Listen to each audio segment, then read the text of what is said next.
Lord. அல்லேலூயா, அல்லேலூயா. சந்தோஷமாக இருக்கிறவங்க மாத்திரம் சொல்லுங்கள் பார்க்கலாம். அல்லேலூயா, அல்லேலூயா. இயேசு கிறிஸ்துவின் நாமத்தினாலே உங்களை யாவருக்கும் கிறிஸ்மஸ் நாள் வாழ்த்துக்கள். கர்த்தர் தாமே மகிழ்ச்சியோடு சந்தோஷத்தோடு நம்மை இந்த நாளிலே ஆண்டவர் நம்மை நடத்துவாராக. அல்லேலூயா. ஒன்றும் சந்தோஷமாக இருந்த மாதிரி ஒன்றும் தெரியலையே, எல்லோரும் சோகமாக இருக்கிற மாதிரி இருக்கிறீங்க. நல்லா சிரிச்சிட்டே சொல்லுங்கள் பார்க்கலாம். அல்லேலூயா. பக்கத்தில் இருக்கவங்கள பார்த்து விஷ் பண்ணுங்க பார்க்கலாம். ஹாப்பி கிறிஸ்மஸ் அப்படின்னு சொல்லி. அல்லேலூயா. கர்த்தருடைய நாமத்துக்கு மகிமை உண்டாவதாக. ஆண்டுடைய வார்த்தைக்கு நேராக நாம் கடந்து செல்வோம். இந்த இயேசு கிறிஸ்துவின் பிறப்பு நாளிலே தேவன் நமக்கு சொல்லுகிற வார்த்தை என்னவென்றால், மத்தேயு 4வது அதிகாரம் 15வது வசனத்தையும் 16வது வசனத்தையும் வாசிக்க கேட்போம்.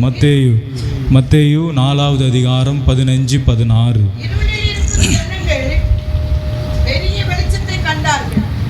இருளில் இருக்கிற ஜனங்கள் பெரிய வெளிச்சத்தை கண்டார்கள். மரண இருளின் திசைகளில் இருக்கிறவர்களும் வெளிச்சம் உதித்தது என்று ஏசாயா தீர்க்கதரிசினால் உரைக்கப்பட்டது நிறைவேறும்படி இப்படி நடந்தது. அல்லேலூயா, அல்லேலூயா. இயேசு கிறிஸ்துவினுடைய பிறப்பே ஒரு அதிசயமான ஒரு பிறப்பு. ஆமென் சொல்லுங்க. அல்லேலூயா.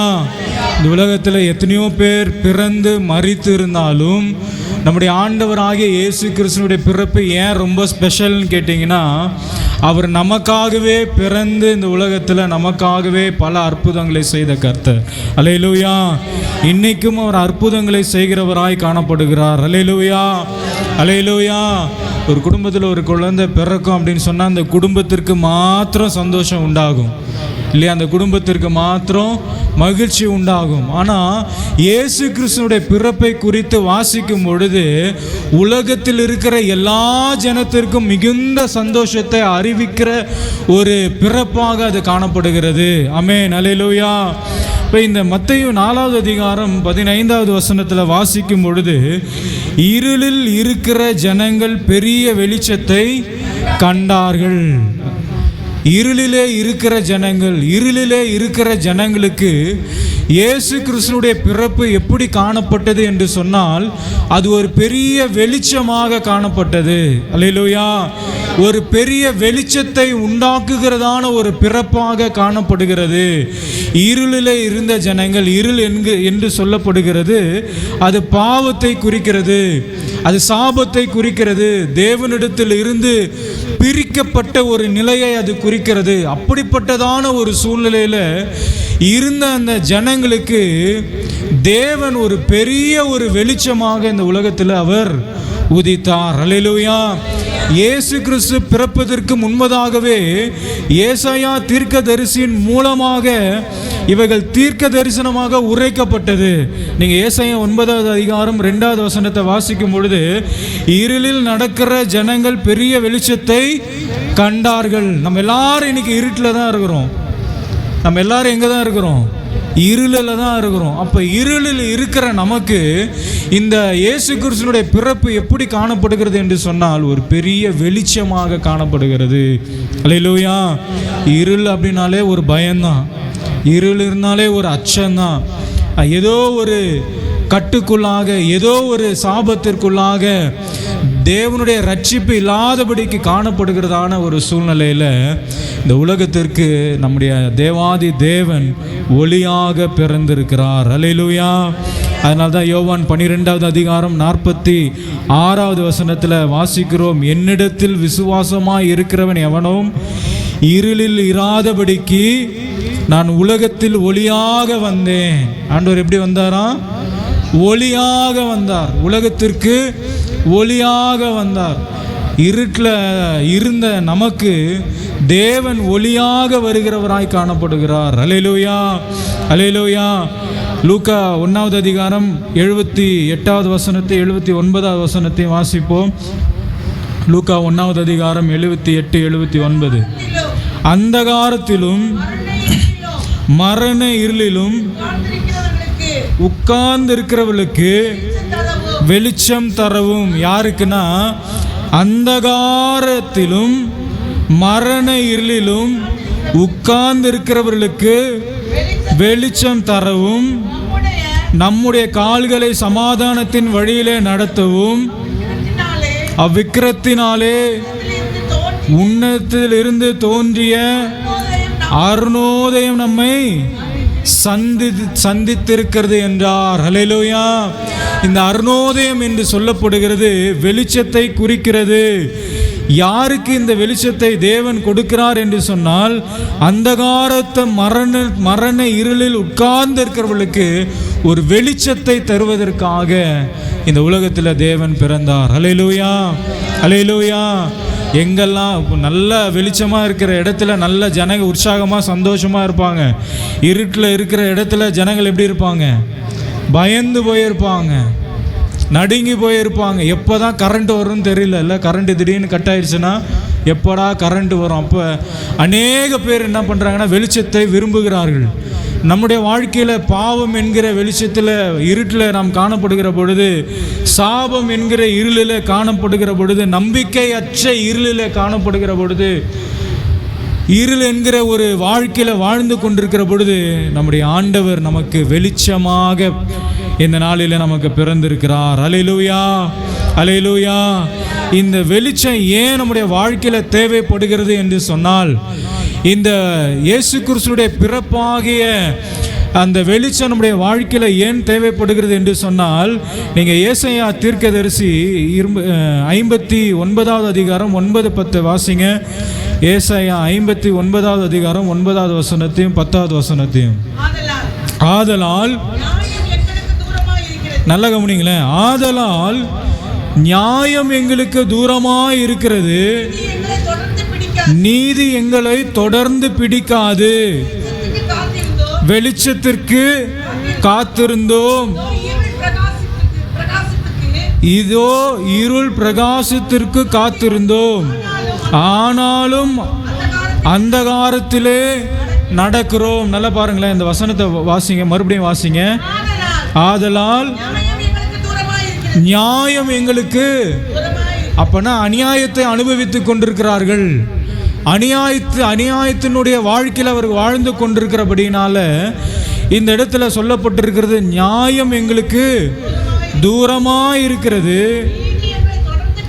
நீதி எங்களை தொடர்ந்து, எங்கள் வாழ்க்கையில் இன்னும் நீதியே நடக்கலை, அநியாயம்தான் எங்களுடைய வாழ்க்கையில் நடந்து கொண்டிருக்கிறது அப்படின்னு சொல்கிறாரு. அடுத்தது, நாங்கள் வெளிச்சத்திற்கு, ஏன்னா எங்களுடைய வாழ்க்கையில் இருள் இருக்கிறது, அநியாயம் காணப்பட்டு கொண்டிருக்கிறது, நீதி இல்லாத ஒரு வாழ்க்கையை வாழ்ந்து கொண்டிருக்கிறோம், அதனால நாங்கள் வெளிச்சத்திற்கு காத்திருந்தோம், இதோ இருள், இதோ இருள். வெளிச்சத்திற்கு நாங்கள் காத்திருந்தோம், ஆனால் என்ன இருக்கு? இருள் இருக்கு. வெளிச்சத்திற்கு தான் நாங்கள் காத்து கொண்டிருக்கோம், எப்போ விடியோன்னு காத்து கொண்டிருக்கிறோம், ஆனால் எங்கள் வாழ்க்கையில் என்ன இருக்கு? இருள் இருக்கிறது. பிரகாசத்திற்கு காத்து கொண்டிருந்தோம், ஆனாலும் அந்தகாரத்தில், அந்தகாரம்னா என்னது? அதுவும் இருள் தான். நாங்கள் பிரகாசத்திற்காக நாங்கள் காத்து கொண்டிருந்தோம், ஆனால் இன்னும் என்ன பண்ணிட்டு இருக்கோம்? இருளில் தான் நடந்து கொண்டிருக்கிறோம், இன்னும் இருட்டில் தான் நடந்து கொண்டு இருக்கிறோம். அடுத்த வசனத்தை, நாங்கள் குருடரை போல சுவரை பிடித்து, எப்படி சொல்றாரு பாருங்க, நாங்கள் குருடரை போல, ஏன்னா சுத்திலும் இருட்டா இருக்கு. சுத்திலும் எப்படி இருக்கு? இருட்டா இருந்துச்சுன்னா நல்லா கண்ணு தெரியுமா? இருட்டில் நல்லா நடந்து போவீங்களா? வெளிச்சத்தில் நல்லா நடந்து போவீங்களா? வெளிச்சத்தில் நல்லா நடந்து போவோம். இருட்டில் எப்படி போவோம்? அதான் சொல்றாரு பாருங்க, நாங்கள் குருடரை போல சுவரை பிடித்து கண்ணில்லாதவர்களை போல, அப்படிதானே நடப்போம். சுத்தமாக இருட்டாயிடுச்சுன்னா என்ன செய்வோம்னா, நாங்கள் குருடரை போல செவுத்தை பிடிச்சிட்டு அப்படியே என்ன பண்ணுவோம்? நடந்து போவோம். அதே போல் கண்ணில்லாதவர்களை போல தடவுகிறோம். கண்ணில்லாதவங்க எப்படி இப்படி இப்படி போவாங்களோ அதே மாதிரி என்ன செய்வோம்? இருட்டில் நடந்து போவோம். நம்முடைய வாழ்க்கை சில நேரத்தில் அப்படியே இருள் நிறைந்த ஒரு வாழ்க்கை தான் வாழ்ந்து கொண்டிருக்கிறோம். இருள் நிறைந்த ஒரு சூழ்நிலை தான், பாவம் நிறைந்த ஒரு சூழ்நிலை தான், நீதி இல்லாத ஒரு சூழ்நிலை, நியாயமில்லாத ஒரு சூழ்நிலையில் வாழ்ந்து கொண்டிருக்கிறோம். அப்போ ஏசாயா தீர்க்கதரிசி சொல்கிற, நீங்கள் குருடரை போல செவரை பிடித்து என்ன பண்ணுறீங்க? நடந்து போகிறீங்க. கண்ணில்லாதவர்களை போல தடவுகிறீர்கள். இரவில் இடறுகிறது போல பகலிலும் இடறீங்க. இரவுல எப்படி நீங்க இடறீங்களோ அதே போல பகலிலும் என்ன செய்றீங்க? இடறீங்க. இடறீங்கன்னா என்னது? தடுமாறுறீங்க. பகல்லே நடக்க முடியல. சில பேர் நடந்தாங்கன்னா பகல்லே தடிக்கிட்டு விழுவாங்க. பகல்லே என்ன பண்ணுவாங்க? கண்ணு தெரியாது. பகல்லே சில பேருக்கு இதெல்லாம் ஆவிக்குரிய அர்த்தத்தில் பார்க்கும்பொழுது நல்லா இருப்போம். பகலை போல இருக்கும் நம்முடைய வாழ்க்கை, வெளிச்சத்தை போல இருக்கும் நம்முடைய வாழ்க்கை. ஆனால் எப்படி வாழ்ந்து கொண்டிருக்கிறோன்னா இருளில் தடவுகிறது போல தடவி கொண்டிருக்கிறோம். ஆவிக்குரிய வாழ்க்கையில் ஒன்றும் முடியல. பகலை போல வெண்மையோடு காணப்படுகிறோம், பகலை போல பிரகாசத்தோடு காணப்படுகிறோம். முகெல்லாம் நல்ல மலர்ச்சியாக இருக்குது. ஆனால் உள்ளத்தில் எப்படி இருக்குது? இருள் இருக்கிறது. குருடன் தடவுகிறது போல தடவி கொண்டிருக்கிறோம். செத்தவர்களை போல பாழிடங்கள் இருக்கிறோம். அதான் ஆண்டவர் சொல்றாரு, நான் உங்களுக்கு வெளிச்சமா இருக்கிறேன், நான் உங்களுக்கு ஒளியா இருக்கிறேன். ஏன்னா நீங்கள் ஒளிக்கு காத்திருக்கிறீங்க, நீங்கள் வெளிச்சத்திற்கு காத்திருக்கிறீங்க. அதனால தான் மத்தேயுல நம்ம வாசித்தது போல இருளில் இருக்கும் ஜனங்கள் பெரிய வெளிச்சத்தை கண்டார்கள். இப்போ ஏன் இந்த வெளிச்சம் தேவைப்படுகிறது என்று தெரிகிறதா? ஏன் இந்த வெளிச்சம் தேவைப்படுகிறது அப்படின்னு சொன்னால், ஆவிக்குரிய வாழ்க்கையில் இன்னும் இருட்டாவே நடந்து போய் கொண்டிருக்கிறோம்.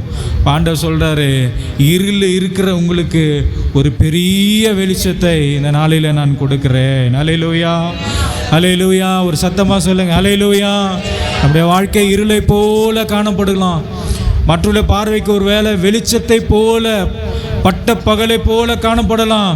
ஆனால் ஆவிக்குரிய வாழ்க்கையில், உள்ளான ஒரு வாழ்க்கையில் இருள் நிறைந்த ஒரு வாழ்க்கையை வாழ்ந்து கொண்டிருக்கலாம். ஆண்டவர் சொல்கிறார், இந்த நாளில் உங்கள் வாழ்க்கை ஒரு வேளை இருளான வாழ்க்கை இருக்குமானால் இருளில் இருக்கிற ஜனத்திற்கு நான் ஒரு பெரிய வெளிச்சத்தை தருகிறேன். அல்லேலூயா. நம்முடைய வாழ்க்கையில் ஏன் இந்த வெளிச்சம் தேவைப்படுகிறது என்று சொன்னால் 2 காரியத்தை சொல்லி நான் முடிக்கிறேன். நம்முடைய வாழ்க்கையில் இந்த நாளில் ஏன் நமக்கு ஒரு பெரிய வெளிச்சம் தேவைப்படுகிறது அப்படின்னு சொன்னால், முதலாவது சங்கீதம் 27வது சங்கீதம் 1வது வசனத்தை வாசிப்போம். சங்கீதம் 27வது சங்கீதம் 1வது வசனம். கர்த்தர் என் வெளிச்சமும் என் இரட்சிப்புமானவர், யாருக்கு பயப்படுவேன்? அல்லேலூயா. கர்த்தர் என் வெளிச்சமும் என் இரட்சிப்புமானவர், யாருக்கு பயப்படுவேன்? கர்த்தர் என் ஜீவனின் அரணானவர், யாருக்கு அஞ்சுவேன்? அல்லேலூயா, அல்லேலூயா. கர்த்தருடைய வெளிச்சம் நம்மை பயத்திலிருந்து விடுவிக்கும். முதலாவது, கர்த்தருடைய வெளிச்சம் நம்மை, சொல்லுங்க, நம்மை ஒரு 10 தடவை ஏன் உட்கார்றீங்களா? கர்த்தருடைய வெளிச்சம் நம்மை பயத்திலிருந்து விடுதலையாக்கும், விடுவிக்கும். அல்லேலூயா, அல்லேலூயா. இந்த வெளிச்சம் நம்முடைய வாழ்க்கையில் என்ன செய்யும்னு கேட்டிங்கன்னா, முதலாவது நம்மை பயத்திலிருந்து இந்த வெளிச்சம் நம்மை, அதனால தான் தாவீது சொல்றார், கர்த்தர் என்னுடைய வெளிச்சம், கர்த்தர் என்னுடைய வெளிச்சம், என் இரட்சிப்புமானவர், யாருக்கு பயப்படுவேன்? யாருக்கு பயப்படுவேன்? இன்னைக்கு அநேக பயத்தோடு உட்கார்ந்து கொண்டிருக்கலாம். எதிர்காலத்தினுடைய பயத்தில் காணப்படலாம், சரீர பிரகாரத்தினுடைய பயத்தில் காணப்படலாம், பலவீனங்கள் என்கிற பயத்தை காணப்படலாம். ஆனால் இன்னைக்கு ஆண்டுடைய வெளிச்சம் நம்முடைய எல்லா பயத்திற்கும் அவைகள் நீங்களாக்கி நம்மை ரட்சிக்கும். அல்லேலூயா, அல்லேலூயா. 23வது சங்கீதம் 4வது வசனத்தில், நான் மரண இருளின் பள்ளத்தாக்கிலே பொல்லாப்புக்கு பயப்படேன். பக்கத்தில் இருக்கவங்களை பார்த்து சொல்லுங்க, நான் மரண இருளின் பள்ளத்தாக்கிலே நடந்தாலோ பொல்லாப்புக்கு பயப்படு. தேவரீர் என்னோடு கூட எப்படி இருக்கிறாரு? வெளிச்சமாய் இருக்கிறார். அல்லேலூயா. இந்த மரண இருள் என்கிற பயம் நம்முடைய வாழ்க்கையில் காணப்படுகிற பொழுது அந்த வெளிச்சமாகிய தேவன் நம்மோடு கூட இருந்து நம்மை வழி நடத்த வல்லமை உள்ளவர். தாவீது இந்த வெளிச்சத்தை அனுபவித்ததுனால தான் எல்லா பயத்திற்கும், இங்கே வசனங்களெல்லாம் வாசிக்கும் பொழுது, சங்கீதம் 3:6 வாசிக்கும் பொழுது, எனக்கு விரோதமாக சுற்றிலும் படையெடுக்கிற 16,000 பேருக்கு நான் பயப்படேன். என்னை சுற்றில எத்தனை ஆயிரம் பேர் வந்தாலும் சரி, என்னை சுற்றில எத்தனை ஆயிரம் பேர் வந்தாலும் சரி, நான் என்ன பண்ண மாட்டேன், பயப்பட மாட்டேன். 56:4 வாசிங்க. சங்கீதம் 56வது சங்கீதம் 4வது வசனம். தேவனை முன்னிட்டு அவருடைய வார்த்தையை புகழ்வேன். தேவனை நம்பி இருக்கிறேன். நான் என்ன செய்ய மாட்டேன், நான் பயப்பட மாட்டேன். அல்லேலூயா. ஏன் பயப்பட மாட்டாரு? கர்த்தர் என் வெளிச்சமா இருக்கிறார். அல்லேலூயா. கர்த்தரினுடைய இருளை வெளிச்சமாய் மாற்றுவார். கர்த்தரினுடைய இருளை வெளிச்சமாய் மாற்றுவார். அல்லேலூயா, அல்லேலூயா, அல்லேலூயா. அதனால நான் எதற்கும் பயப்பட மாட்டேன். நீங்கள் லூக்கா 2வது அதிகாரத்தில் இந்த 10வது வசனத்தை வாசிக்கும் பொழுது, இப்போ வாசித்தோம் இல்லையா, லூக்கா 2வது அதிகாரம் 10வது வசனத்தை வாசிங்க. தேவ தூதர்கள் அவர்களை நோக்கி பயப்படாதிருங்கள், இதோ எல்லா ஜனத்திற்கும் மிகுந்த சந்தோஷத்தை உண்டாக்கும் நற்செய்தியை உங்களுக்கு. 9வது வசனத்தை வாசிங்க. அவ்வேளையில் கர்த்தருடைய தூதன் அவர்களிடத்தில் வந்து நின்றான். மேய்ப்பர்கள் எல்லாரும் மந்தையை மேய்த்து கொண்டிருக்கும் பொழுது, ஆடுகளை மேய்த்து கொண்டிருக்கும் பொழுது, திடீர்னு ஒரு தூதன் வந்து அவர்களுக்கு முன்பதாக நிற்கிறார். அவ்வேளையிலே கர்த்தருடைய தூதன் அவர்களிடத்தில் வந்து நின்றான். கர்த்தருடைய மகிமை அவர்களை சுற்றிலும் என்னானது, பிரகாசித்தது. கர்த்தருடைய மகிமை அவர்களை சுற்றிலும் பிரகாசித்தது. அவர்கள் மிகவும் பயந்தார்கள். ஹல்லேலூயா. அவர்கள் மிகவும் பயப்படும் பொழுது தேவதூதன் சொல்றாரு, நீங்க பயப்படாதிருங்கள், எல்லா ஜனத்திற்கும் மிகுந்த சந்தோஷத்தை உண்டாக்கும் நற்செய்தி உங்களுக்கு நான் அறிவிக்கிறேன். ஹல்லேலூயா. இன்னைக்கு நம்முடைய வாழ்க்கையில் எதையோ குறித்து நாம் பயந்து கொண்டிருக்கிறோம், எதையோ குறித்து நம்ம யோசித்து கொண்டிருக்கிறோம், எதிர்காலத்தை குறித்து பயந்து கொண்டிருக்கிறோம், நம்முடைய சரீர பிரகாரமான பலவீனங்களை குறித்து பயந்து கொண்டிருக்கிறோம். இந்த இயேசு கிறிஸ்துவின் பிறப்பின் நாளாகிய இந்த நாளிலே தேவன் நமக்கு ஒரு வெளிச்சமாக இந்த உலகத்தில் நமக்கு தோன்றினார். ஆமென் சொல்லுங்க பார்க்கலாம். அல்லேலூயா, அல்லேலூயா. அதை மத்தியில் வாசித்த இருளில் இருக்கிற ஜனங்கள், சத்தமாக சொல்லுங்க, இருளில் இருக்கிற ஜனங்கள் பெரிய வெளிச்சத்தை கண்டார்கள். இந்த வெளிச்சம் நம்முடைய வாழ்க்கையில் என்ன செய்யும்? சத்தமாக சொல்லுங்க, நம்ம என்ன செய்யும்? நம்முடைய எல்லா பயத்தையும் நீக்கும், பயத்திலிருந்து நம்மை விடுவிக்கும். அல்லேலூயா. பக்கத்தில் உங்களை பார்த்து சொல்லுங்க, இந்த வெளிச்சம் நம்முடைய எல்லா பயத்திலிருந்து நம்மை விடுவிக்கும். அல்லேலூயா. 2வது, இந்த வெளிச்சம் நம்முடைய வாழ்க்கையில் என்ன செய்யும்னு கேட்டிங்கன்னா, சங்கீதம் 119வது சங்கீதம் 105வது வசனத்தை வாசிங்க. சங்கீதம் 119, 105. உம்முடைய வசனம் என் கால்களுக்கு தீபமும் என் பாதைக்கு வெளிச்சமாயிருக்கிறது. 2வது, கர்த்தருடைய வெளிச்சம் நம்மை வழி நடத்தும். கர்த்தருடைய வெளிச்சம் நம்மை நடத்தும், நம்மை வழி நடத்தும். பாருங்க, இத்தனை ஆண்டுகளாய் நம்ம நடந்து வந்திருக்கிறோன்னு என்று சொன்னால், இத்தனை வருடங்களாய் நம்ம கடந்து வந்திருக்கிறோன்னு சொன்னால், கர்த்தருடைய வெளிச்சம் நம்ம மேலே இருந்ததுனால தான் நம்ம நடந்து வந்தோம். அல்லேலூயா, அல்லேலூயா. நம்ம வாசது போல் இருட்டில் எப்படி குருடர்கள் தடவி தடவி செவுத்தை பிடிச்சி நடந்து வந்தாங்களோ அப்படி நடந்து வரல. இன்றைக்கி நம்ம இந்த 11 மாதங்களாய் இப்போ 12வது மாதத்தில் இருக்கிறோம். இதில் நம்ம எப்படி நடந்து வந்தோம் அப்படின்னு சொன்னால், கர்த்தருடைய வெளிச்சம் நம்மளை என்ன செய்தது? நடத்தினது. அல்லேலூயா, அல்லேலூயா. இயேசு கிறிஸ்து பிறப்பினுடைய நற்செய்தியை கேள்விப்பட்ட உடனே சாஸ்திரிகள் எல்லாரும் 3 சாஸ்திரிகள் நடந்து வராங்க. வருகிற பொழுது அவர்களை வழிகாட்டினது எது? வெளிச்சம், நட்சத்திரம் அவர்களை வழி நடத்தினது. அந்த கரெக்டான பாதைக்கு அது கொண்டு போனது, கரெக்டான இடத்திற்கு அதை என்ன செய்தது? கொண்டு போனது. நம்முடைய வாழ்க்கையில் அடுத்த வருஷம் 2026 என்ன நடக்கும்னு தெரியாது, நாளைக்கு என்ன நடக்கும் தெரியாது. ஆனால் நான் சொல்லுவேன், இந்த வெளிச்சம் நம்மை கரெக்டான பாதையில் நம்மை நடத்தும். அல்லேலூயா. இம்மட்டுமாய் நடத்தின கர்த்தர், இந்த கடந்த ஆண்டுகள் எல்லாம் நடத்தின கர்த்தர், இனி வருகிற ஆண்டுகள் முழுவதும் அந்த வெளிச்சம் நம்மை நடத்தும். அல்லேலூயா. சங்கீதம் 43:3 வாசிங்க. சங்கீதம் 43 சங்கீதம் 3 வசனம். உமது வெளிச்சத்தையும் உமது சத்தியத்தையும் அனுப்பி அருளும். அவைகள் என்னை எது நடத்தும்? எது நடத்தும்? உம்முடைய வெளிச்சம் என்னை நடத்தி உமது பரிசுத்த பர்வதத்துக்கும் வாசல்களுக்கும் என்னை எங்க கொண்டு போவதாக? என்னை எங்க கொண்டு போவதாக? என்னை எங்க கொண்டு போவதாக? வாசஸ்தலத்திற்கு. வாசஸ்தலம்னா என்னது? வாசஸ்தலத்துக்குன்னா என்னது? ஏதாவது சொல்லுங்களேன். அவளுடைய சொல்லலாமா வேணாமா தப்பாயிடுச்சுன்னா அப்படிலாம் கிடையாது. அதனால நம்ம சொல்கிறது தான். இந்த வெளிச்சம் நம்மளை எங்கே கொண்டு போவோம்? வாசஸ்தலம்னா என்னது? ஆலயத்துக்கு கொண்டு வரணும். இனிமேல் என்ன பண்ணணும்? அந்த வெளிச்சம் உங்களை என்ன பண்ண போகுது? வழி நடத்த போகுது. அல்லேலூயா, அல்லேலூயா, அல்லேலூயா. 78வது சங்கீதம் 14 வாசிக்கிறோம். பகலிலே மேக ஸ்தம்பத்திலும் பகலிலே மேகத்தினாலும்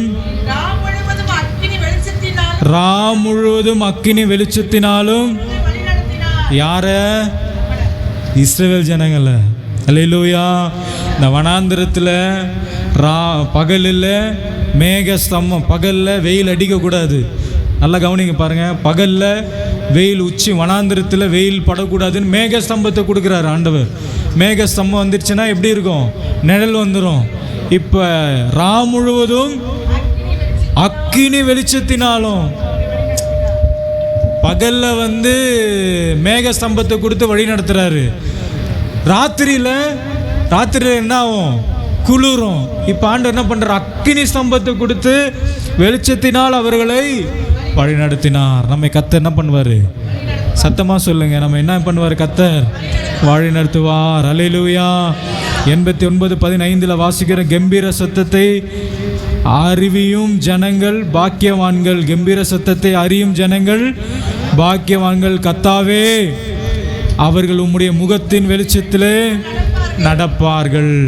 அவர் உங்களுடைய முகத்தின் வெளிச்சத்திலே நடப்பார்கள். அல்லேலூயா, அல்லேலூயா. இருளில் இருக்கிற ஜனத்திற்கு, இருளில் இருக்கும் ஜனத்திற்கு பெரிய வெளிச்சத்தை கண்டார்கள். பெரிய வெளிச்சத்தை கண்டார்கள். இந்த வெளிச்சம் நம்முடைய வாழ்க்கையில் என்ன செய்யும்?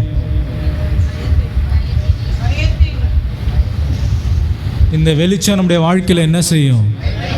நம்முடைய எல்லா பயத்தையும் நீக்கும். ரெண்டாவது, நம்மை வழி நடத்தும். நம்மை வழி நடத்தும். அல்லேலூயா. ஏசாயா 60:20 வாசிங்க. ஏசாயா 60வது அதிகாரம் 20வது வசனத்தை சொல்லுங்க. ஏன் பயப்படுறீங்க? உன் சூரியன் இனி அஸ்தமிப்பதில்லை, உன் சந்திரன் மறைவதும் இல்லை. கர்த்தரே உனக்கு. பக்கத்தில் இருக்கவங்கள பார்த்து சொல்லுங்க, சத்தமாக சொல்லுங்க. உன் சூரியன் இனி அஸ்தமிப்பதில்லை, உன் சந்திரன் மறைவதில்லை. கர்த்தரே உனக்கு நித்திய வெளிச்சமாயிருப்பா. உன் துக்க நாட்கள், சத்தமாக சொல்லுங்க, உன் துக்க நாட்கள். ஆனால் சோகமாக இருக்காதீங்க. பார்த்து சொல்லுங்க, சோகமாக இருக்காதீங்க, சந்தோஷமாக இருங்க. தூக்க களத்தில் இருக்காதீங்க, சந்தோஷமாக இருங்க. ஏன் உங்கள் துக்க நாட்கள், ஏன் துக்க நாட்கள் முடிந்து போவோம்? கர்த்தர் எனக்கு நித்திய வெளிச்சமாக இருப்பார். அல்லேலூயா. மறுபடியும் சொல்லுங்க, ஏன் நம்முடைய துக்க நாட்கள் முடிந்து போவோம்? கர்த்தர் நமக்கு நித்திய வெளிச்சமாக இருப்பார். அல்லேலூயா. மீகா 7:8 வாசிங்க. என் சத்துருவே, இது பக்கத்தில் இருக்கவங்கள பார்த்து சொல்லாதீங்க, சத்துருவை பார்த்து சொல்லுங்க. என் சத்துருவே, எனக்கு விரோதமாய் சந்தோஷப்படாதே. என் சத்துருவே, சாத்தானே, சத்துருவே, எனக்கு விரோதமாய் சந்தோஷப்படாத. நான் பயப்படுறேன்னு சந்தோஷப்படாத, நான் விழுந்துருவேன்னு சந்தோஷப்படாத, எனக்கு வழி தெரியலன்னு என்ன பண்ணாத, சந்தோஷப்படாதே. நான் விழுந்தாலும் சத்தமா சொல்லுங்க. நான் விழுந்தாலும் எழுந்திருப்பேன். நான் இருளிலே உட்கார்ந்தால் கர்த்தர் எனக்கு வெளிச்சமாய் இருப்பார். ஹல்லேலூயா, ஹல்லேலூயா. யார் நமக்கு வெளிச்சம்? கர்த்தர் தான் நமக்கு வெளிச்சம். ஹல்லேலூயா, ஹல்லேலூயா. இந்த கிறிஸ்மஸ் நாளிலே தேவன் நமக்கு வெளிச்சமாக இருந்து நம்முடைய எல்லா இருளுகளையும் தேவன் பிரகாசிக்க பண்ணுவார். ஆமென் சொல்லுங்க பார்க்கலாம். ஹல்லேலூயா. மரண இருள் போன்ற காரியங்கள் நம்முடைய வாழ்க்கையில் வந்தாலும், இருள் என்கிற ஒரு சூழ்நிலை நம்முடைய வாழ்க்கையில் காணப்பட்டாலும், தேவன் நமக்கு நித்திய வெளிச்சமாக இருப்பார். ஹல்லேலூயா. இருளில் இருக்கிற ஜனங்கள் பெரிய வெளிச்சத்தை, அதனால் என்ன பண்ணணும்? சந்தோஷமாக இருக்கணும். ஹல்லேலூயா, ஹல்லேலூயா. எல்லாரும் எழுந்து நிற்போமா? எல்லாரும் எழுந்து நிற்போம்.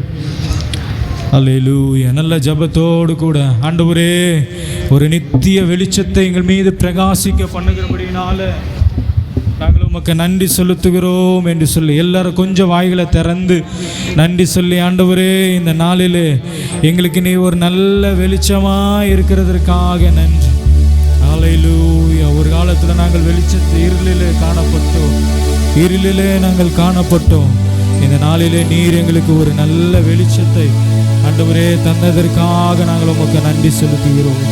ஹல்லேலூயா, ஹல்லேலூயா. எங்களை நேசித்து வழி நடத்துகிற எங்கள் அன்பின் தகப்பனே, இந்த நாளில் ஆண்டவரே உம்முடைய பிறப்பின் வெளிச்சத்தை எங்கள் மீது நீ பிரகாசிக்க பண்ணுகிறபடினால நாங்கள் உமக்கு நன்றி செலுத்துகிறோம். ஒரு பெரிய வெளிச்சத்திலே நடக்கிற பிள்ளைகளாய் நாங்கள் நடக்க கர்த்தர் நீர் எங்களுக்கு உதவி செய்வீராக. எங்களுடைய எல்லா பயங்களுக்கும் நீங்களாக்குவீராக. எங்களை ஒரு நல்ல பாதையிலே உம்முடைய வெளிச்சங்களை நடத்தட்டும். எல்லா துதியும் கனமும் மகிமையும் உங்கள் ஒருவருக்கு செலுத்துகிறோம். இயேசுவின் நாமத்தில் ஜெபிக்கிறோம் நல்ல பிதாவே.